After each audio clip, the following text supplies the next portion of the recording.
They sent armed guards to shut down my ranch. I sent 847 families crawling back for water. I'm Sarah Mitchell, 42 years old, fourth-generation rancher in Modoc County, California. And my great-great-grandfather staked this land in 1891. 4 generations of cattle, 4 generations of creek water flowing through 240 acres, and then Sunrise Valley HOA shows up with 3 developers, 847 McMansions, and 1 illegal dam cutting off my water. I find 30 head of cattle circling dry troughs after 9 days without creek access, so I pull the survey maps and the water rights deed from 1891, every page screaming senior rights.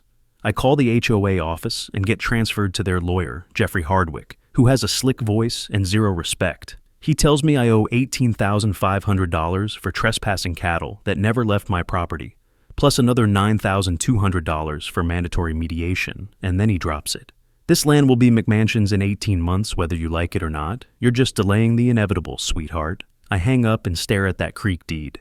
And I remember, I'm a licensed surveyor who knows water law, and I know exactly what senior rights mean. Midnight comes, and I draft 1 letter to the State Water Resources Control Board with the subject line, Senior Water Rights Violation, Immediate Enforcement Requested, attaching 6 documents including the 1891 deed, the illegal dam survey, and photos of dry cattle troughs, all CC'd to the state engineer. 72 hours later, a water inspector stands at that dam, takes measurements, radios his supervisor, and turns to the HOA president. This structure violates Riparian Statute 106A. Senior rights holder has absolute priority. You have 48 hours to restore flow or face injunction. The HOA lawyer calls me with a different tone now, offering $25,000 to settle. But I say no and activate my senior water claim with full priority diversion. Legal, binding, irreversible.